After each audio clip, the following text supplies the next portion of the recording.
ক্যাম্পাসগুলোতে যে টেন্ডারবাজি চলতো, ইসলামী ছাত্র শিবির সেই টেন্ডারবাজি বন্ধ করেছে। জুলাইয়ের কথা স্মরণ করো, দিল্লিতে যারা পালিয়েছে তোমাদের পালানোর বন্দোবস্ত তোমরা করো। ভোট ডাকাতদের আর এই বাংলাদেশে স্থান দেয়া হবে না। তরুণ সমাজ জেগে উঠেছে, নব দিগন্তের উন্মোচন করেই আমরা ঘরে ফিরবো ইনশাআল্লাহ। বাজিছে দামামা, বাঘরে আমামা, শির উঁচু করি মুসলমান, চাওয়াত শেষে নয়া জামানার ভাঙা কেল্লায় উড়ে নিশান। আমাদের এই ভাঙা কেল্লায় নিশান উড়িয়ে একটি কল্যাণ রাষ্ট্র প্রতিষ্ঠার জন্য আমরা কাজ করব। আমরা ভুলে যাই নাই কিভাবে জুলাই পরবর্তী 217 জন মানুষকে বিনা বিচারে আন্তঃকন্দলে হত্যা করা হয়েছে।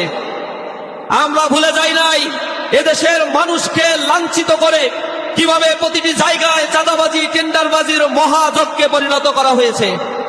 প্রিয় উপস্থিতি, আপনারা লক্ষ্য করেছেন জুলাই পরবর্তী প্রতিটি ক্যাম্পাসে যখন ইসলামী ছাত্র শিবির স্বাভাবিক গণতন্ত্রের যাত্রাকে উন্মোচিত করার জন্য ছাত্র সংসদ নির্বাচনের কথা বলেছিল, এই ছাত্র সংসদ নির্বাচনের ক্ষেত্রে কারা গড়িমসি এবং বাধার সৃষ্টি করেছে। জুলাইয়ের থেকে শিক্ষা গ্রহণ না করে বরং দুর্নীতি, দুঃশাসনের যে ধারাবাহিকতা আমরা দেখেছি, তাতে জাতি এখন হতবাক হয়েছে।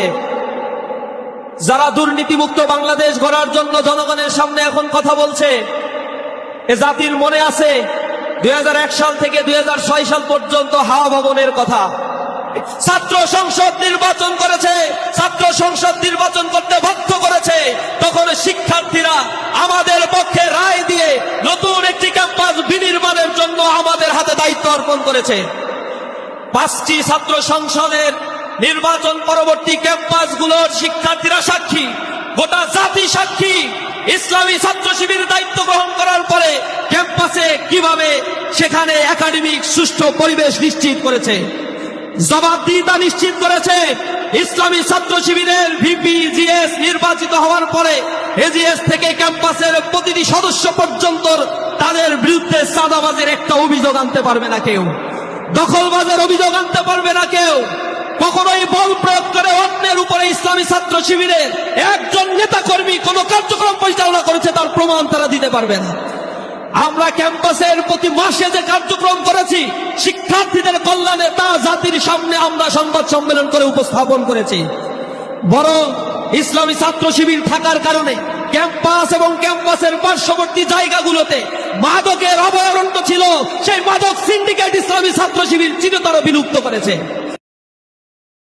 একদম বাস্তব কথা তুলে ধরেছেন আমার কলিজার ভাই, অনেক অনেক ধন্যবাদ আপনাকে এভাবে বাস্তব কথা তুলে ধরার জন্য এবং প্রতিবাদ করার জন্য।